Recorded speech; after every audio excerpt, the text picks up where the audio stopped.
like to ask what is going to be India's strategy at the upcoming tournament? Are we aiming to repeat 2022's heroics, or what is going to be like? Well, I think from a fact saying that uh, we are the defending champions of Thomas Cup right now, and to kind of go into a tournament like that is always special. And but when you look it from a different perspective, I think uh, there are a lot more teams right now who are looking very very strong, especially in the men's side of it, and uh, uh, I think it's going to be very very tricky for us out there because I think the group stage matches are going to be very tricky, especially we are drawn with Indonesia, Thailand, and England, and so all the matches are going to be really tough. With the fact being that when it comes to these kind of team events, I think a lot of things needs to come together. You have to create that kind of an atmosphere inside the team, inside the dressing room. I think that's very important. And I would say in the last few years, we have been able to do that, especially since last 2-3 years. I think whichever team events we have been playing, I think we all have been able to uh, get that atmosphere going, and everybody is ready to kind of fight for that team event. And I think in Asian Games also, I think everybody must have seen how well we were playing as a team, and I think we missed the goal by whisker in Asian Games too. So I think it all depends on how well the team is going to gel because uh,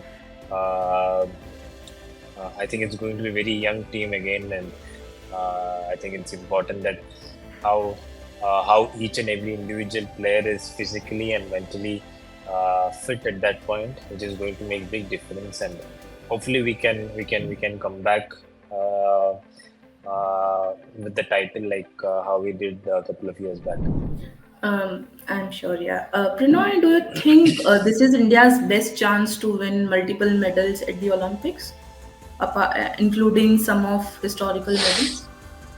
Yes, for sure. I think the last few years we have been rewriting the history books. Every single tournaments, every single major events, we have been able to get more medals than usual. So, and I think getting into this Olympic cycle, we have, I think, uh, say two men singles player almost out there qualified, and we have Sindhu out there who have, I think, always been performing the biggest stage. And then we have the Satvik Chirag, who is the current world number one and who has been playing one of the best badminton in their careers in the last six months to 1 year. And then we have the women doubles also. So when you look at the representation wise, yes, there is a lot of chance where I think there is a possibility that we can come back with multiple medals.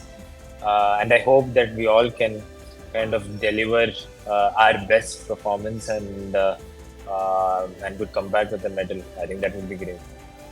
We all hope the same, and we all are rooting for you. Um, we'll delve into your badminton journey thus far. Pranoy, you have played badminton for so many years now, and have won many games, many tournaments. But what is that one win which is very um, close to your heart, and which of your achievements you think is your biggest achievement? I think well, it's tough to kind of compare your achievements with each other because I think every achievement is special in its own way. But for me, I would say Thomas Cup was something which I think gave a lot of happiness from within. And I think there has been a lot of multiple individual success apart from that. But I think when we all played Thomas Cup, uh, that was a dream which I think nobody expected us to do together. I think the expectations was nowhere near that that we could be playing in a semi-final or a final, but I think eventually to go out there and win something that big, I think kind of gave a lot of happiness out there to prove everybody out there saying that if you can play as a team and if you have a 10-member squad who just wants it really bad, then I think anything can happen. So I think that was that 1 week of I think badminton which gave a lot of happiness, to be honest. And but I think for me, I think individually, if you look at my performance, I think Asian Games was something very special for me because from a position to not kind of playing or training for 10 days, and I could hardly move my back before leaving to Asian Games, and to even think that I would be able to play a match was kind of just too much of what do you say, too much of positive thinking at that point before I left Asian Games. But then to eventually go out there and win a bronze uh, in the men's singles after 41 years, I would say I never thought that that would happen in my wildest dream because I was just not in a position to play, to be honest. But somehow, I think um, probably prayers of a lot of people, and I think the work from the physios, which I think worked wonders, and eventually to play such a huge quarterfinal that day, and to eventually come out winning and to be on the podium was something I kind of never thought that would happen. Very interesting. Um, Prannoy, again, we would like to ask, for from playing badminton for so many years now, and till now, and what do you think how badminton as a sport and badminton as a sport in India particularly has evolved? What are the major changes that have come up, and how is it different now?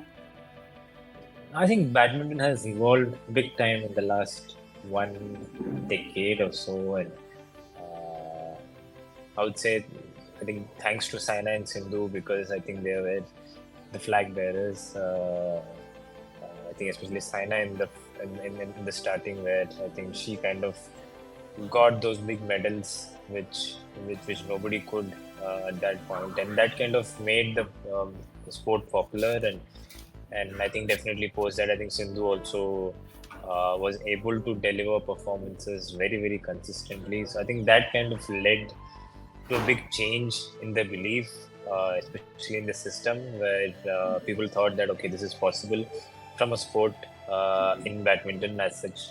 And there was a lot of help coming in badminton because of all those big wins coming from these two. And I think that's why, to be honest, we had a lot of support in the last 1 decade, especially coming in from government and other corporates as well, where there is a lot of belief saying that there is potential in the sport where we can go out there and win Olympic medals and World Championship medals. So that support came in big time in the last 1 decade, and that's why you could see a lot of players kind of being produced in the last 1 decade. And I think apart from that, the sport kind of picked up really well in the last 10 years because I would say I think post cricket, or I don't know if we are the number 1 sport out there in the country where people play the sport. The number of people who play badminton on an everyday basis has kind of increased. I don't know, probably 10x in the last 10 years, where I think people love playing the sport. So I think that has been a big change. But I would say unfortunately, the viewership for the sport has not kind of grown really big in the last 5 to 6 years, even though we had good results also. But I think that's probably an unfortunate side of it, where I would say there has been a lot of lack in broadcasting for the sport as such, and I think, and I'm sure in the next few years we would kind of definitely kind of get better in that aspect also, so that a lot of people actually wants to watch the sport, but they're not able to watch the sport worldwide. So hopefully we can kind of change that broadcasting things around so that people can watch the sport every single week in the calendar year. Pranay, will get to 2010 and your silver medal win at the um, Summer Youth Olympics. What was that one learning that you took from the tournament, and um, I mean the big one of your biggest lessons, you can say, how the medal helped you in your journey, and what is the lesson, simply the lesson that you took from the tournament? No, I think being in under 19, that was a big deal at that point, playing a Youth Olympics. And I would say I was very lucky to be the top two from the country at that point to kind of get qualified. And I never knew how big that event would be. But I think when I reached Singapore, then I realized that, oh, okay, this is something which is big. And when we started to play matches inside the stadium, then we realized that, okay, the stadiums are also full. And that's for an under 19 event, which we had never felt at that point. And it gave a lot of uh, goosebumps, to be honest, at that point, because we as players never played in front of a packed crowd and such a huge um uh, stage also for you individually as such. And then when I realized that when I started to win pre-quarterfinals, quarterfinals, then I realized that saying that this is a big news kind of after each wins, and it kind of got me really excited that okay, uh, playing at Youth Olympics is actually a big deal. And but I think for me, it gave a lot of opportunities post the Youth Olympics. That event was something I would say a career changing for me because of that. I think I got a few more opportunities to play at the highest level in the next couple of years, which gave me a lot of learning, especially getting into senior circuit. And the first 2 3 years, I struggled in senior circuit. You try to figure out how do you play, what do you play, and there is a lot of disappointment in the first 2 3 years. But that opportunity kind of gave me of a lot of opportunities in the senior circuit, and I think those learnings kind of really made me a better player post I was 23, 24, 25. I think a lot of learnings in those 3 years. Yeah. I'm sure, yeah. But now your fans would like to know, how do you keep yourself grounded? Whenever you perform your best, or whenever there are some gloomy days, how do you maintain the balance between good and bad days? And what is that one thing that helps you go through both the situations? One particular thing you remind yourself again and again to, to sail through the times. I think I keep telling how lucky I am, and probably I keep telling myself the fact, saying that even if I've played well or if there is a rough patch going on, I always tell to myself how many things have or how many good things have happened to you in this entire career without you expecting that to happen. And that's just because you have worked hard for it, and sometimes God has been gracious enough to kind of give you those things. So I think whenever I play well, whenever there is a good patch running, I always remind myself saying don't take things for granted, because in sports you can't do that. And so I think the same applies to me when things are not going well also. I think there are days where I tell myself, oh, this is not going good. I might hardly play for probably the next 5 6 months, and maybe I have to stop. And then I think how many things have happened really well in your career, and you have to be really grateful for what things have happened. Sometimes it might take some time, but you will have to just hang in on there, and you'll have to believe that something is going to work around you. The next week we are getting on court, so I think that keeps happening every single week when you are in tournaments, when you are in practice. I just tell myself saying that you just need to be grateful for whatever has happened, and um, be in a good space, whatever the situations are. So this is just our last question to you. One advice, one piece of advice that you would like to share to your fans or people who look up to you or young players who are just taking up the sport. What is that one advice that you would like to give them? Mm, I'd say when we are in a in a phase right now where I think the competition is really high in whatever category you take. I think it's under 13 or under 15 or under 17. You have entries coming in with like 1,500, 3,000 entries for one single tournament in India. So you can imagine the amount of competition these days. Not just in badminton, but in any sport out there, or in any category or uh, any career which you choose. I think there is going to be a lot of comparison kind of coming in between you and your fellow athletes, or your fellow being, and uh, the one advice which I will tell you is to shut down that comparison. I think it's very important to do that because that eventually kills you.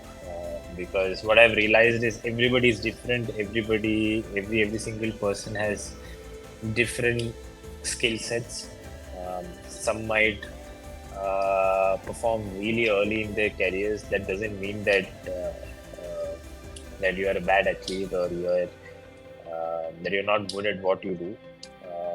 But you just have to hang in there, and sometimes your results might come a little later.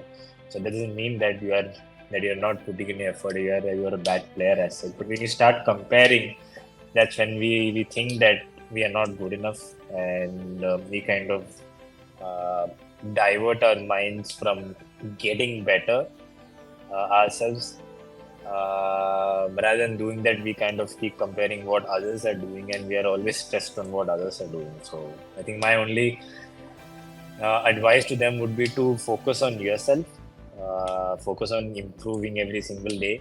And if you're able to do that, if you're able to at least improve 0.5% on a particular day, I think that's a success, and I think that will eventually add up for you to get a bigger success someday, and that day will eventually come.